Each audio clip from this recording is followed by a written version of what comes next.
자, 제일 먼저 보면 이 개발이라는 게 있을 때요. 첫 번째 의의는 요거는 이제 학자가 정의해 준 거예요. 개발이란 인간에게 생활, 작업 및 쇼핑, 레저 공간을 제공할 목적으로 토지를 개량하는 활동이다. 이게 결론적으로는 뭐를 만들어내는 게 개발이라고 그랬냐면요. 이 공간을 만들어내는 게 개발이다라고 얘기한 거죠. 인간이 이제 그 삶을 영위하기 위해서는 끊임없이 경제 활동이라는 걸 해야 되는데 경제 활동이 생산 또는 소비 활동이거든요. 이번에 왜 코로나19 때문에 각 나라 간의 교육이 중단이 됐잖아요.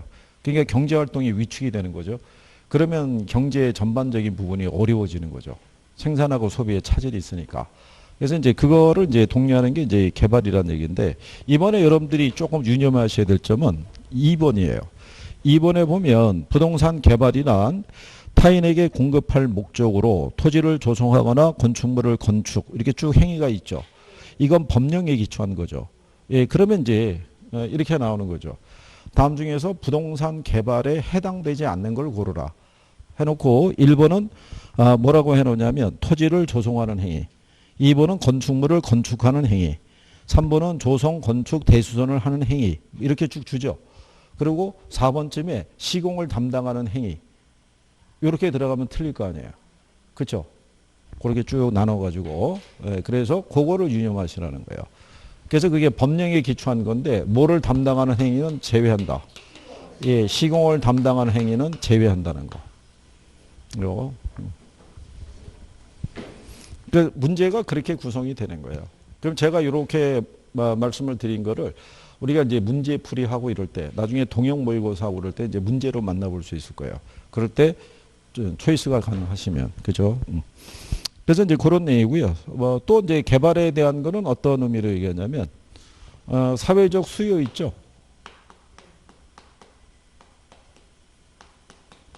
이 수요의 요구 있죠. 예.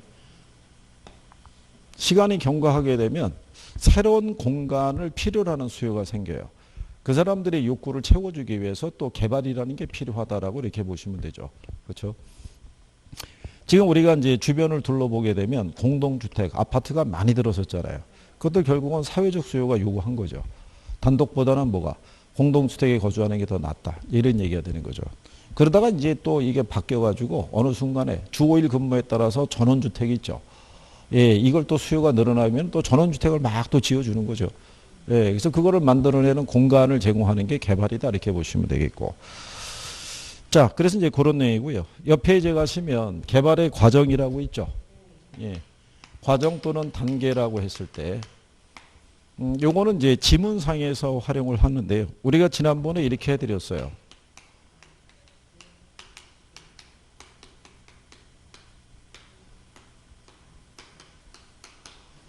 이렇게 해서 이제 7개의 단계가 있다고 그랬을 때, 제일 먼저 나오는 게 이제 아이디어 단계죠. 모든 개발 사업이라는 건요, 개발업자의 아이디어 또는 구상에서 출발이 됐다.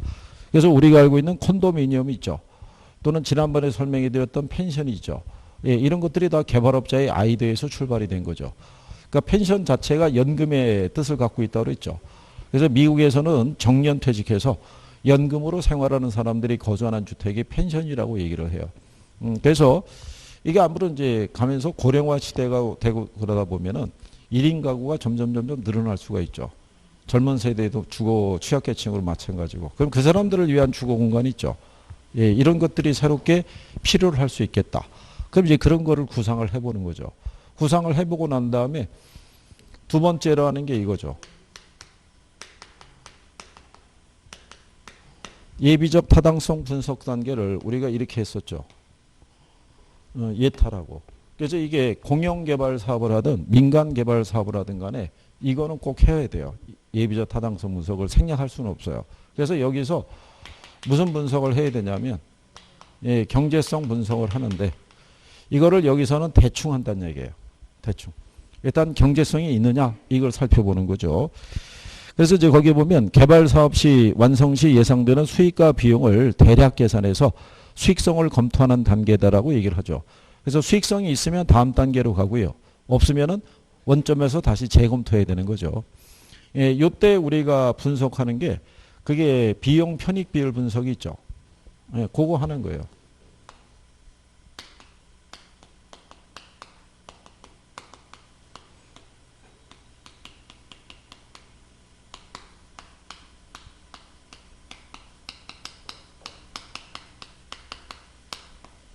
예, 이 분석을 해가지고 이게 1보다 크면 경제성이 있다고 보고 사업을 진행하고요. 이게 없으면 이제 진행을 안 하는 거죠. 그래서 이게 공영개발 같으면요. 뭐도 고려하냐면 이 편익에 사회적 편익이 있죠. 예, 이것도 고려하고 이 비용 안에는 외부 비용도 반영을 하는 거예요. 그래서 공영개발할 때 방식하고 민간 개발할 때 방식이 틀리죠. 예, 그래서 근데 이제 우리가 여기서 또 하나 알아두실 거는 그 예비적 타당 분석 보게 되면 양거루 2번이 있죠. 개발 방향을 설정하기 위해서 사업 시행 이전에 있죠. 이전에 하는 게 이게 예비적 타당성 분석이에요. 유관 시험에는 요거를 박스로 주고 이게 뭐에 대한 설명이냐 이렇게도 출제했던 거예요. 이게 그래서 예비적 타당성 분석 예타에 대해서 그죠? 네, 그 다음에 이제 세 번째 단계가 부지 모색 및 확보라고 그랬죠.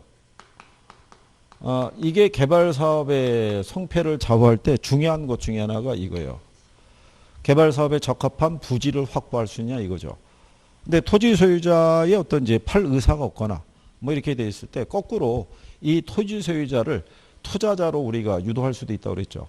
그러니까 이 사람이 부지를 그러니까 현물 출제하는 방식이죠. 예, 그런 식으로도 사업을 추진할 수도 있다 이런 얘기예요. 그래서 이제 부지가 확보가 되면 여기 타당성 분석이 들어가죠. 그러니까 여기 있는 예비적 타당성 분석은 대충 해보는 건데 이건 좀 더 구체적으로 한다고 그랬죠. 그래서 법적인 타당성 분석이 있고 기술적인 거. 그 다음에 경제적 타당성 분석이 있으면 뭐가 제일 중요하다고 그랬어요. 근데 경제적 타당성 분석의 결과는 모든 개발업자에게 동일하게 적용하는 건 아니라고 그랬죠. 그 마지막에 175쪽의 하단에 가면은 굵글글씨로 해놨죠. 개발 사업에 대한 타당성 분석 결과가 동일한 경우에도 분석된 사업은 개발업체에 따라 채택될 수도 있고 그렇지 않을 수도 있다라고 얘기한 경우죠. 이제 그거 이제 타당성 분석 단계가 이루어지고 나면은 금융 단계라고 하죠. 이때 이제 여러분들이 아시다시피 부동산 개발 금융이 있죠. 예, 이거를 조달하는 거죠. 아까 얘기한 것처럼 프레이트 파이낸싱 있죠. 예, 이런 걸 통해 가지고 자금을 조달하는 경우죠. 이렇게. 그러고 난 다음에 이제 건설 단계는 이제 시공사를 선정을 해서 이제 건설이 들어가고요.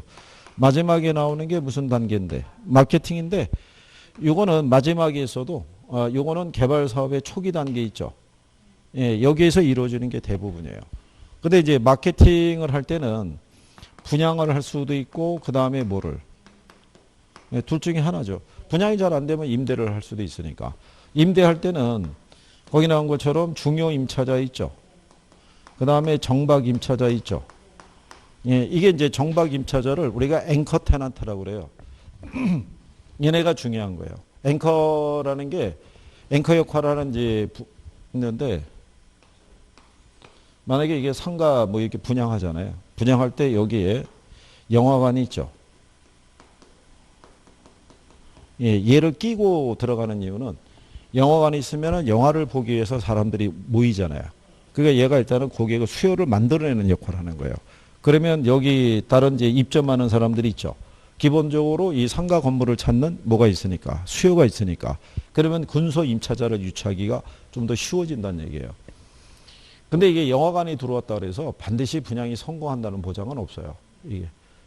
왜냐하면은 뭐 요즘 같은 이런 사태가 있을 수도 있고요. 그렇지 않겠어요?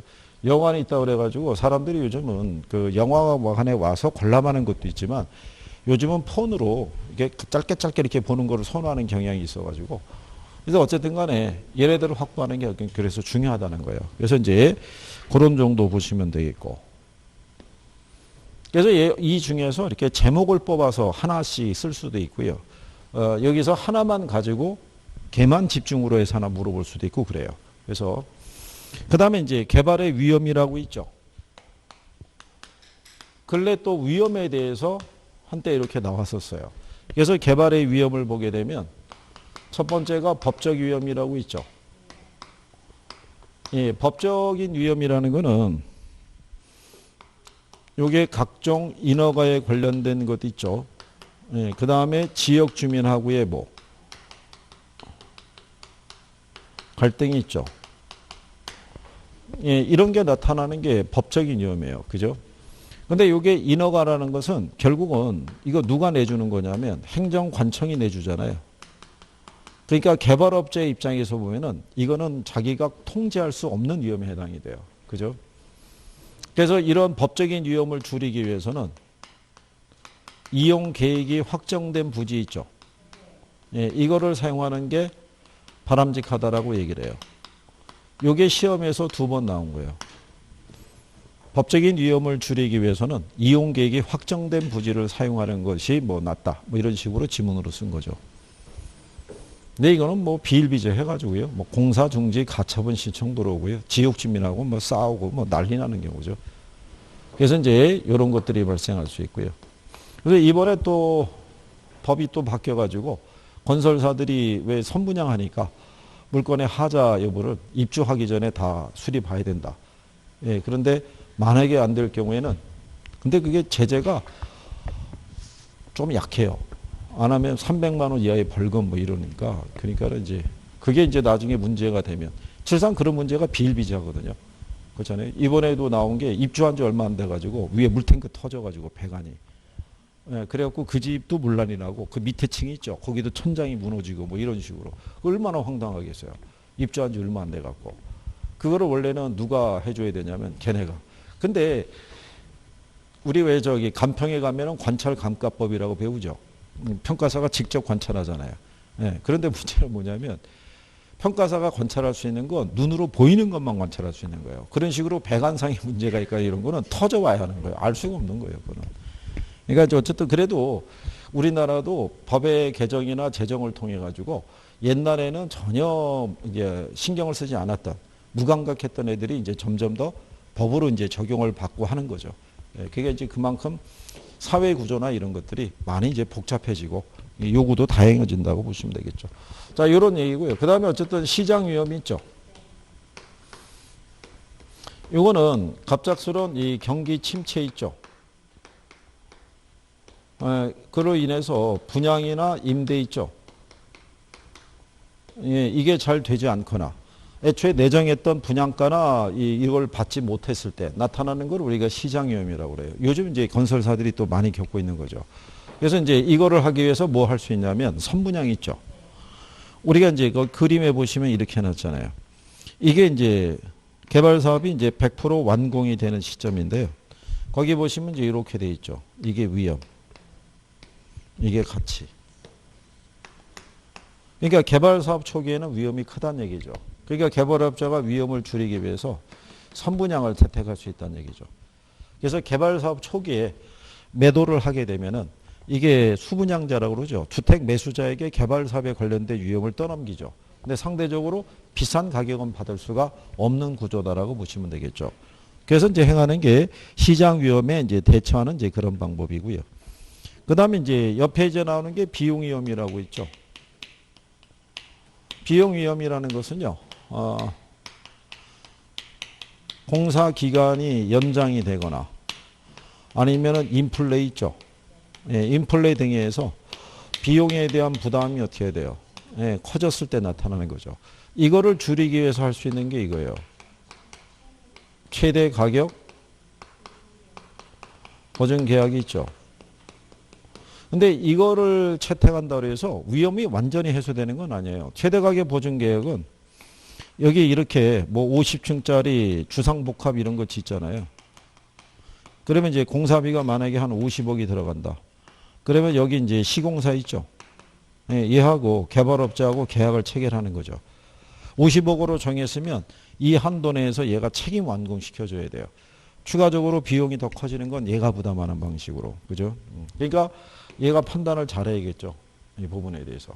근데 이렇게 하다 보면 추가적으로 비용 부담이 커지게 되면 얘네 입장에서는 부실 시공의 문제. 나중에 얘네가 분양까지도 하게 되면은 분양가 책정이 높아진다고요. 그러면 예상했던 것만큼 분양이 잘 안 될 수도 있죠. 현실적으로 쓴다고 얘기했어요. 이게 저기 몇 년 전에 그 부산에서 이런 사건이 있었을 때 그때도 이 방식으로 그때 해갖고 그러니까 여러 가지 이제 문제가 많았던 거죠. 자, 어쨌든 뭐 이런 거예요. 제목을 보고는 크게 뭐 구별하지 못할 내용은 없다는 얘기죠. 예, 이런 거 정리하시고 그 다음에 뒤로 넘어가게 되면 그 박스에 부동산 개발 사업에 미치는 긍정적 부정적 영향, 아파트 재건축 사업에 조합의 사업성에 긍정적 부정적 영향을 주는 요인이라고 해놨죠. 이것도 시험에서 한 3번 나왔어요. 3번 나왔는데 지극히 상식적인 거예요. 그렇잖아요. 다음 중에서 부정적 영향을 주는 걸 고르라 이렇게 해놨죠. 그러면 여러분들이 보시면은 재건축 사업이 있죠. 거기에 보시면 일반 분양분의 분양가가 상승하게 되면 조합원의 입장에서는 이익이잖아요. 용적률이 할증이 되거나 이주비 대출금리가 하락하는 것도 마찬가지죠. 근데 건설 자재 가격이 상승하거나 조합원의 부담금이 인상이 되거나 공사기간이 연장이 되거나 또는 기부 체납이 있죠. 이게 관할 이제 그 지자체에서 인허가를 내주는 과정에서 기부 체납을 얘기를 할 수 있죠. 뭐 이번에 무슨 도서관이 필요한데 그거를 좀 지어달라. 뭐 이런 시설을 더 추가로 요구함에 따라 조합원들의 부담이 점점 커진다고 봐야겠죠. 그렇죠? 이게 시험에 이렇게 나온 거예요. 그래서 부정적 영향을 주는 게 몇 개냐 고르라. 뭐 이렇게 나온 거죠. 박스로 주고. 근데 지극히 뭐 상식적인 선이기 때문에 크게 뭐 어렵거나 하는 부분은 없어요. 그래서 그 다음에 이제 그 밑에 가면 부동산 개발의 타당성 분석이라고 있죠. 예전에는 이 개발의 타당성 분석에 대한 것도 꾸준히 활용을 했던 거예요.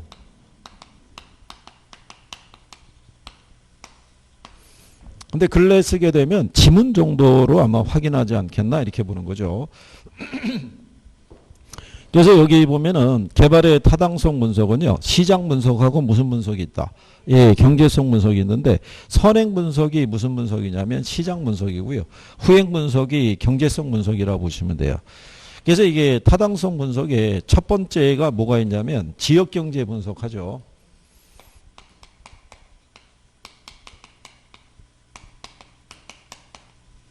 지역경제 분석, 그 다음에 시장 분석, 그 다음에 시장성 분석이 있을 때요.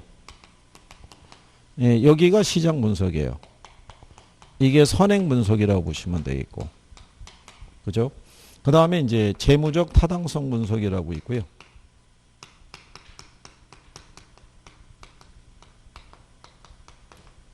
그 다음에 투자 분석이라고 있죠. 여기가 이제 경제성 분석이죠. 이게 후행 분석이고. 이거 순서도 물어봤어요. 네, 올바른 순서가 뭐냐 이렇게 물어봤기 때문에 한 번 나오면 끝이라고 봐야죠. 근데 여기에서 이제 시장 분석에서 가장 기본적인 게 이거죠. 예, 지난번에 설명해 드렸죠. 지역경제 분석을 하는 이유는 뭐냐면 부동산 개발 사업은 부동산 수요가 많은 곳에서 이루어진다는 거죠. 그래서 지역경제 분석을 통해서 개발 사업에 영향을 주는 모든 뭐를 분석하는 거예요. 예, 수요 요인을 분석하는 거예요. 이거를 하기 위해서 우리가 뭐 하냐면 경제 기반 분석이 있죠. 예, 그래서 입지 개수하고 경제 기반 승수 있죠. 이걸 대입해서 확인을 해보는 거예요.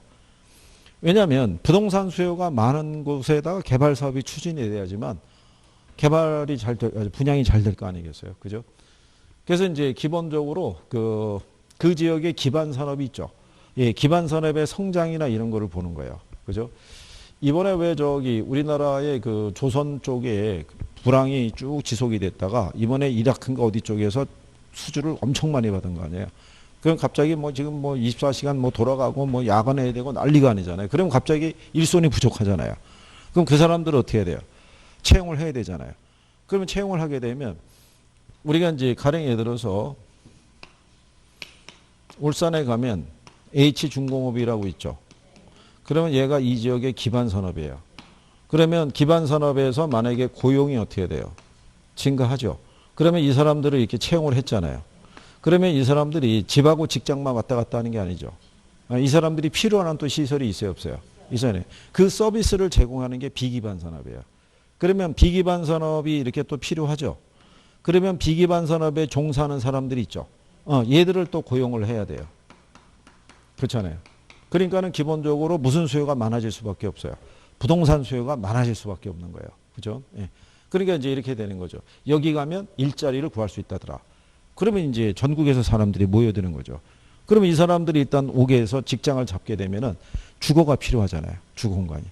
그러니까 이제 그런 것들을 보고 이제 분석하는 게 무슨 분석이다. 그게 이제 지역경제 분석이고요.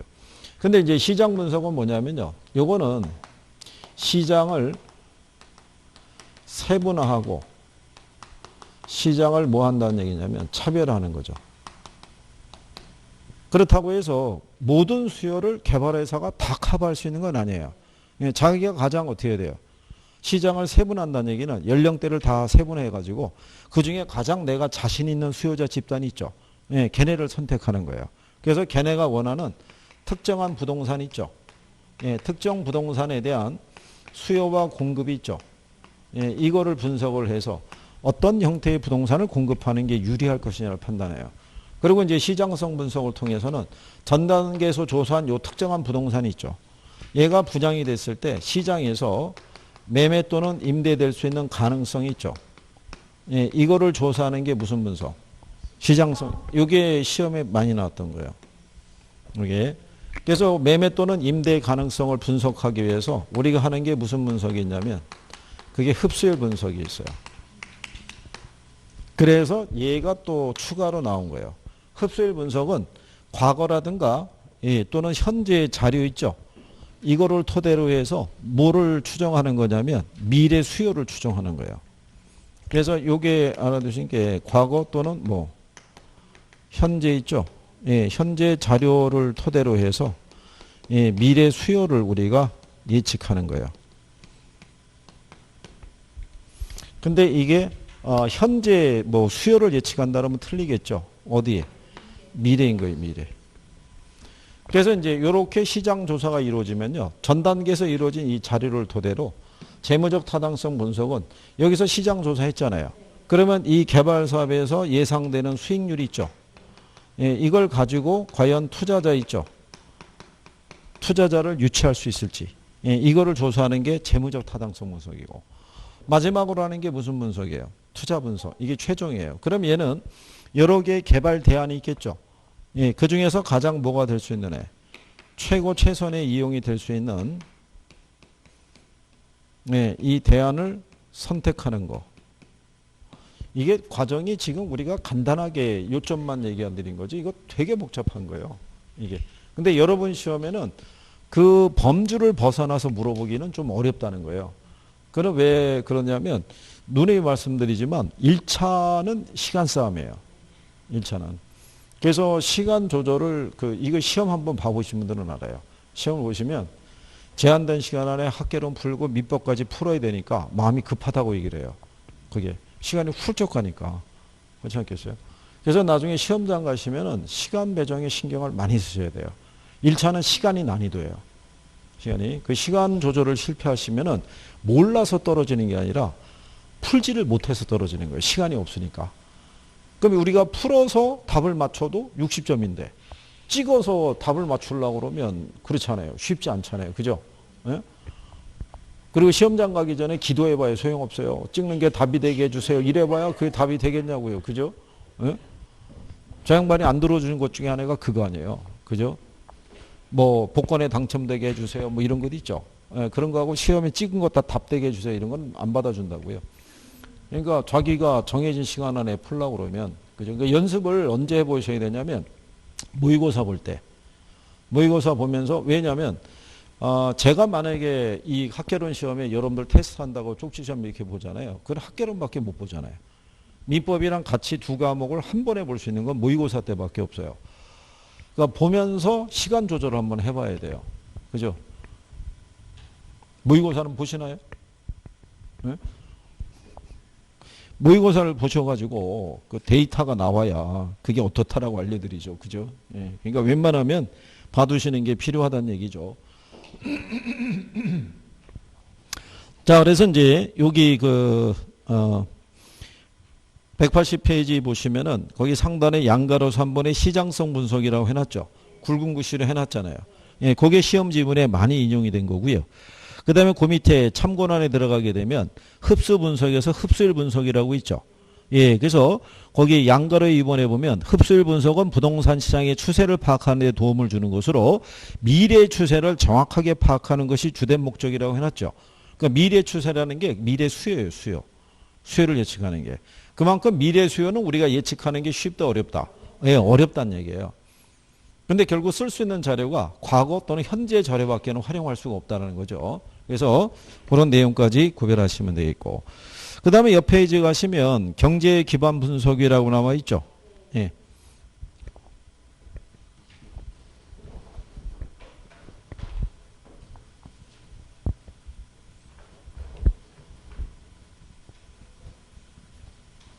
그래서 이게 경제 기반 분석에서는요.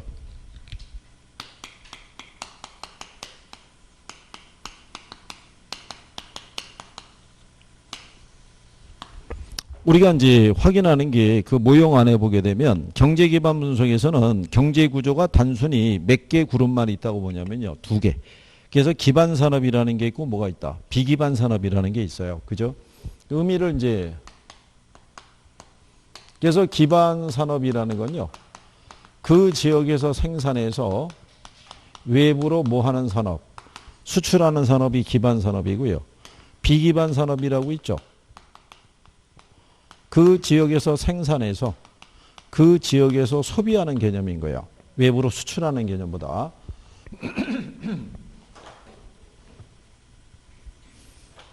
그러니까 예를 들어서 이런 거죠. 2층에도 여기 옆에 보면은 약국이 있잖아요. 예, 저기서 제공하는 의료 서비스는 이 도시 주민들에게 제공하기 위해서 존재하는 거예요. 무슨 말인지 아시겠죠? 근데 여기 있는 애들은 여기서 생산해서 외부로 뭐 하는 거예요? 수출하는 산업이라고요. 그래서 이 기반 산업이 성장하면은 비기반 산업도 성장하게 돼 있어요. 고용 창출 효과가 커진다는 얘기죠. 그래서 이제 그거를 우리가 이제 알아보기 위해서요. 예, 경제 기반 승수라는 게 있고요. 한 페이지 맨 마지막에 하면 입지 개수라고 해놨죠. 예. 그래서 이제 입지 개수를 토대로 그 지역의 주된 산업이 기반 산업이냐 아니냐를 우리가 살펴보는 거예요. 그러면 우리 지난번에 입지 개수를 이제 구하는 공식이 있죠. 공식이 이제 182 상단에 들어가 있죠. 박스에.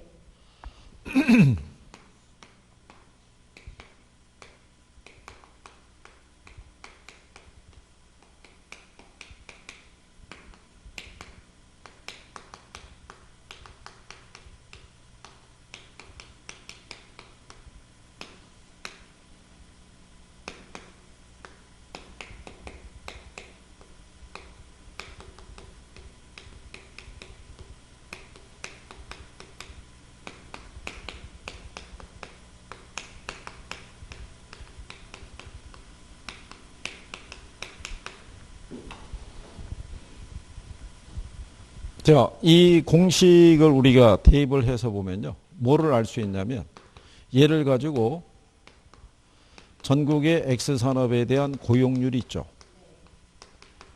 분의 A지역 X산업의 고용률이 있죠. 예, 이거를 우리가 계산할 수 있죠. 이걸 계산해서 나온 수치 있죠. 예, 그게 1일 수도 있고 1보다 클 수도 있고 1보다 작을 수도 있다는 얘기죠. 1보다 크면 이 산업이 이 지역의 무슨 산업? 기반 산업이고 1보다 작으면 비기반 산업. 이거는 전국 평균하고 똑같다라고 이렇게 보시면 되겠죠. 그러니까 이게 만약에 울산 지역에 자동차 산업이 있죠. 그러면 전국의 전 산업의 고용자 수분에 전국의 자동차 산업의 고용자 수 있죠. 하고 울산 지역의 전 산업의 고용자 수분에 울산 지역의 자동차 산업의 고용자 수 있죠. 그럼 울산 지역은 걔가 특화되어 있을 거 아니에요. 그러면 당연히 이 수치가 전국 평균에 비해서 높으면 그럼 울산은 자동차 산업이 무슨 산업이다? 기반 산업이라는 걸 알 수 있어요. 그러니까 얘를 우리가 이제 확인해 보는 방법이 그 밑에 가면은 계산 문제 나와 있죠. 각 지역의 산업별 고용자 수가 다음과 같을 때 A지역 X산업과 B지역 Y산업의 입주 개수를 올바르게 계산한 걸 물어봤죠. 그렇죠? 예, 그래서 소수점 셋째 자리에서 반올림한다라고 이렇게 명시해 놨어요. 근데 거기 보면 먼저 전국에 전체 고용자 수 있죠. 고용자 수가 몇 명이겠어요? 400명이죠. 400명이고 그중에 X산업에 종사하는 산업이 얼마가 되겠어요? 예, 240명이 되겠죠. 그러면 얘가 얼마 나오겠어요? 예, 이렇게 출제자가 맞춰줘요. 46에 24 이런 식으로. 그 다음에 이제 A 지역에 X 산업에 종사하는 사람이 있죠. 예, A 지역은 몇 명? 전체가 200명이잖아요. 그러면 그쪽에 X 산업의 고용자 수가 얼마예요? 100이죠. 그러면 0.5잖아요. 그죠? 그러면 0.6분의 0.5잖아요.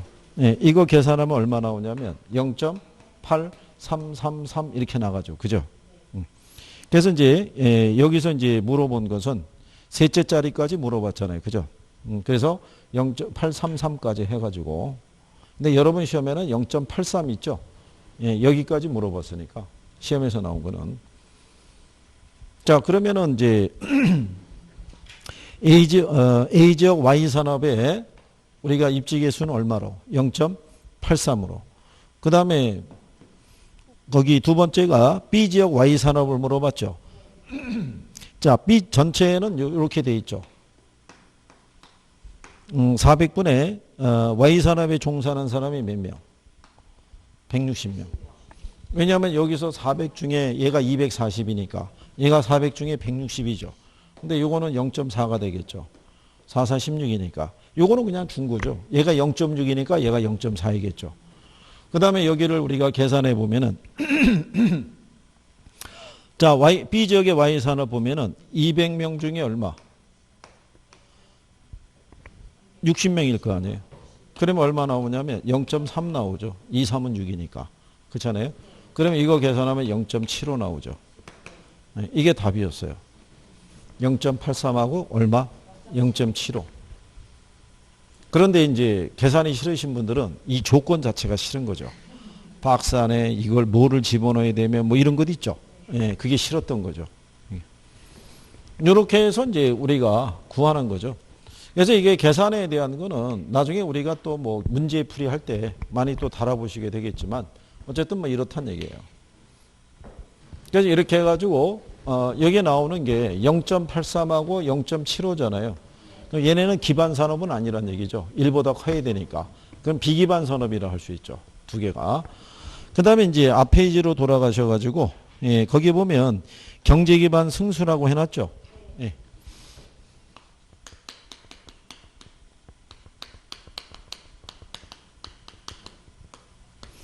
예, 경제기반 승수에 대한 거는요. 예, 거기 보면 지역의 경제 규모는 지역의 수출량이 많으면 많을수록 커지게 되고요. 이때 경제기반 승수라는 것은 지역의 기반산업 한 단위가 지역 경제에 미치는 영향을 우리가 경제기반 승수라고 얘기를 해요. 거기서 볼 때 지역의 총 고용인구 있죠. 예, 총 고용인구는 두 개를 합한 거죠.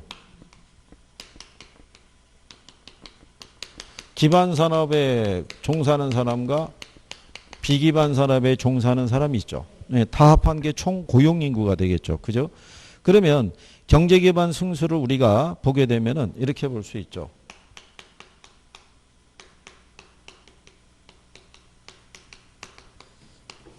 요게 1 마이너스 뭐, 예, 비기반 산업 비율 있죠. 예, 거기 이제, 예, 박스에 보시면 이제 그렇게 돼 있죠. 분의 1이라는 얘기는 이게 기반 산업 있죠. 기반 산업 비율분의 1과 같다는 얘기죠. 1이라는 게 요거 두 개를 합한 게 1이겠죠. 총 고용인구. 거기서 비기반 산업을 빼면 기반 산업 비율이 나오니까. 그래서 이제 경제 기반 승수를 이렇게 구하고 난 다음에요. 기반 산업이 성장했을 때 도시 전체에 미치는 영향이 있죠. 예, 그거를 우리가 계산하려고 그러면 지난번에 이제 이렇게 해드린 거죠.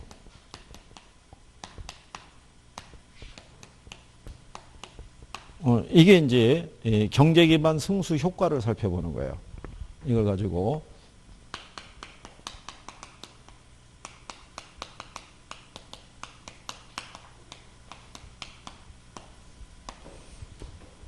경제 기반 승수 효과를 따져볼 때는요. 여기 델타 T라고 해놨죠. 예, 이거는 도시 또는 지역 전체 있죠. 지역 전체의 고용, 인구, 예, 소득 등의 변화분을 얘기를 해요. 여기 있는 델타 B 있죠. 얘는 뭐 얘기하냐면 기반 산업이 있죠. 기반 산업의 고용, 인구, 소득이 있죠. 예, 소득 등에 대한 변화분을 얘기를 해요. 그러면 여기 있는 요 1-n분의 1이 있죠. 예, 이게 이거예요. 이게 경제 기반 승수예요. 그죠? 그러면 조건을 주죠. 이번에 기반 산업에서 1000명을 고용했어요. 그러면 이게 도시 전체에 미치는 파급 효과 있죠. 그는 경제 기반 승수의 크기에 따라 틀려진다는 거예요. 근데 이때 만약에 기반 산업 비율이 있고요. 비기반 산업 비율이 있을 때 얘가 만약에 그 20%고요. 얘가 80%래요. 비기반 승수하는 게. 여기다 대입하면 되죠. 그러면 이렇게 되겠죠. 1-0.8분의 1이잖아요. 그죠? 80%니까. 요거 빼면은 0.2분의 1이죠. 예, 0.2분의 1을 계산하면 얼마 나오겠어요? 예? 5 나온다고요. 5. 이거 계산하면 5 나와요. 그러면 1000명 고용하죠. 그럼 얘가 5잖아요. 그러면 도시 전체로는 5000명의 고용 창출 효과가 발생한다는 거예요. 그죠? 제가 때렸잖아요. 이 사람들이 들어오잖아요. 그럼 식당도 필요하고 뭐 예를 들어서 뭐 술집도 필요하고 뭐 학원도 필요하고 하면은 그거를 운영하려고 그러면 거기에 또 종사하는 사람들이 또 필요하잖아요. 그럼 걔들의 고용 창출이 추가로 이루어진다는 거예요. 근데 만약에 비기반 산업 비율이 80%가 아니라 90%래요. 그죠? 그러면은 얘가 10%가 될 거 아니에요. 그러면 비기반 산업 비율이 크고 기반 산업 비율이 작아지죠. 그러면 이렇게 되겠죠. 1-0.9분의 1이죠. 예, 그러면 1에서 0.9 빼면 0.1 나오죠. 0.1분의 1 하면 10 나온다고요. 그러면 1000명 고용하면은 도시 전체로는 10,000명의 고용 창출 효과가 있는 거예요. 그러니까 경제 기반 승수 효과는 기반 산업 비율이 작을수록 비기반 산업 비율이 클수록 경제 기반 승수 효과는 커진다는 얘기예요. 그 얘기는 결론적으로 이 지역은 이 회사가 먹여 살리는 거예요. 무슨 말인지 아시겠죠? 개에서 좌지우지되는 거예요. 그래서 여러분들이 왜 그 울산에 가면 동구 서구에 따라 자동차하고 이 중공업이 있잖아요. 걔네는 그게 먹여 살리는 거예요. 그러면 거기에 왜 관련된 산업들이 있죠. 하청회사든 뭐든 걔들이 다 들어와서 자동차 산업에 관련된 종사하는 사람이 태반이라는 얘기예요. 거기는. 근데 만약에 자동차 산업이 침체하죠. 예, 그러면 뭐 해고가 이루어지고 구조조정 들어가고 그럴 거 아니에요. 그러면 지역 경제가 흔들리는 거예요. 그래서 우리가 지난번에 얘기한 것처럼 군산에 왜 GM 공장이 있었잖아요. 걔네가 그때 거기에 기반 산업이었다고요. 근데 걔네 폐쇄됐잖아요. 그럼 결론 어떻게 돼요? 지역 경제가 무너지는 거죠. 그렇게 되면. 그래서 왜 중국 애들도 그 삼성전자 공장이 거기서 철수했잖아요. 예, 철수하고 난 다음에 그 주변 도시까지도 그 타격이 상당히 큰 거죠. 고용 자체가 줄어드니까. 그래서 거기 종사하는 사람이 수만 명이었다는 거예요. 연간 산업으로. 그래서 걔들을 보고 임대 아파트 이런 거 무진장에 지어놨는데 삼성이 철수하니까는 종사하는 사람이 없잖아요. 다 외지로 나가버리니까. 그러면 공실이 늘어나죠. 그러면 거기다 투자한 사람은 어떻게 되겠어요? 망하는 거죠. 그렇잖아요. 그래서 이제 이 모형을 우리가 갖고 기본적으로 분석해야 되는 것은 부동산 개발 사업을 추진할 때는 이 수요가 많은 곳에서 이루어져야 된다는 거예요. 이게 그거를 보질 못하고 들어가면은 분양이 되겠어요, 안 되겠어요? 분양이 안 되죠. 그럼 망하는 거죠. 그죠? 그래서 그런 내용이죠. 예, 그 다음에 이제 뒤로 가시면 부동산 개발의 유형이라고 또 이렇게 돼 있죠.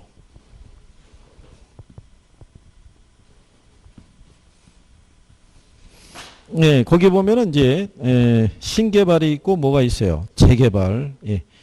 그 다음에 이제 그 방법에 따라서 있고 거기다가 이제 그 박스 밑에 가면 도시 및 주거환경 정비법상에 정비사업상의 구별이라고 해놨죠. 예. 그래서 주거환경 개선 사업이 있고 재개발 사업이 있고 그 다음에 뭐가 있어요? 재건축 사업이 있을 때 작년에 이게 나온 게 재개발이 나왔어요. 작년에. 근데 그 이전에는 주거환경 개선 사업이 있죠. 이게 주거환경 정비 사업이었었다고요. 그때도 얘도 용어로 나왔던 거예요. 이게 법령이 바뀌면서 이게 원래 6개로 있던 애들이 어떻게 돼요? 축소된 거예요. 3가지로. 예. 그리고 또 법이 새로 만들어진 게 빈집 및 소규모 주택에 관한 특례법이라고 있죠. 그래서 이제 그쪽으로 옮겨가는 게 요즘에 이제 정부가 추진하는 게 뭐냐면 소규모 단위로 쪼개서 왜 개발하는 것도 있죠. 도심지에서. 그것도 용어 정도는 정리를 해놓는 게 그게 공법에서 만약에 인용을 안 하면 그게 가로주택 정비사업 뭐 이런 거 있잖아요. 예, 그 용어 정도는 알아두시는 게 필요하지 않을까. 그렇죠? 예, 그래서 요거는 뭐 시험상에서 그렇게 인용해 그때 저희가 구별해 드릴 때 재개발 사업이 있고 뭐가 있어요? 예, 근데 재개발 사업은 기반 시설이 어떻게 돼요? 열악한 거예요. 정비 기반 시설이 열악하다. 그래서 이거 우리가 그때 발열이라고 해줬어요. 근데 여기 재건축이 있죠. 얘는 정비 기반 시설이 양호하거든요. 그죠? 혹시 나오면 예, 그렇게 붙어가지고 구별이 안 되시는 분들은 저거는 왜 해드린 거냐면 1, 2차를 같이 공부하는 분들은 구별을 쉽게 해요. 어쨌든 들어봤으니까. 근데 학교론만 하게 되면 1차에서는 이거를 심도 있게 다루질 않거든요. 네, 근데 이거를 용어상에서 넣어드린 이유는 뭐냐면 시험에서 나왔기 때문에. 근데 얘가 법이 개정이 됐어요. 근데 개정이 된 게 이게 한 2년, 3년 전에 개정이 됐어요. 근데 나온 거는 작년에 나온 거예요. 혹시 바로 내지 않을까? 근데 요즘은 한 템포를 쉬워서 내더라고요. 이렇게. 그래서 용어 정도는 그렇게 수정해 주시는 게 필요할 것이다. 뭐 이런 얘기고요. 그 다음에 그 뒤에 가면 참고란에 보면 주택조합이 있죠. 예, 주택조합의 구성이 지역주택조합, 그 다음에 직장, 그 다음에 리모델링 주택조합이 있죠. 이렇게 세 가지로 구성이 된다는 거죠. 그게 작년 시험의 답이었어요. 작년에. 그러니 생각해 보세요. 학개론에서 주택조합을 우리가 다루지는 않잖아요. 그죠? 주택조합 어디서 배워요? 공법에서 배운다고요. 근데 공법에서는 나올 만한 난이도가 아닌 거예요. 근데 학개론에 들어오니까 이게 위력을 발휘하는 거죠. 그래 이런 게 있었어? 뭐 이렇게 가는 거죠. 네? 그 작년에 그래서 이거 안고 쓰러진 사람들 많았다는 얘기죠. 그래서 작년에 한 4문제 정도가 학생들의 입장에서는 공법적인 요소 뭐 이런 게 있어갖고 그래서 작년에 힘들었다는 건데 그래도 60점은 넘겨서 맞을 수 있게끔 난이도가 나온 거예요. 그렇게 해서 나온 거는 몇 개 안 돼요. 그죠?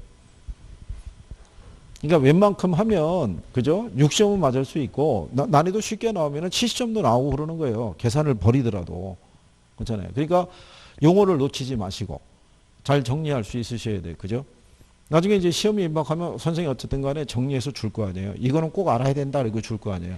그거를 받아서 시험장 가서 활용하려고 그러면 최소한의 용어는 접해 있어야 되는 거예요. 전혀 난 무슨 말인지 모르겠다 이러면 안 될 거 아니에요. 그죠? 그러잖아 뭐 요즘은 딱 이렇게만 또 나와서 들으시나 보죠? 점점 더 이렇게 쭉쭉쭉 이렇게 되나 보죠? 예? 각 분단 대표들만 지금 나와서 그죠? 쉽지 않은 경우죠. 참. 그래서 어쨌든 예, 그렇게 구별하시면 되겠고, 예, 그 다음에 이제 공영개발 방식이라고 구성이 되어 있고요. 공영개발 안에 가게 되면 그 공영개발이 있고 그 옆에 가면 환지개발이 있죠.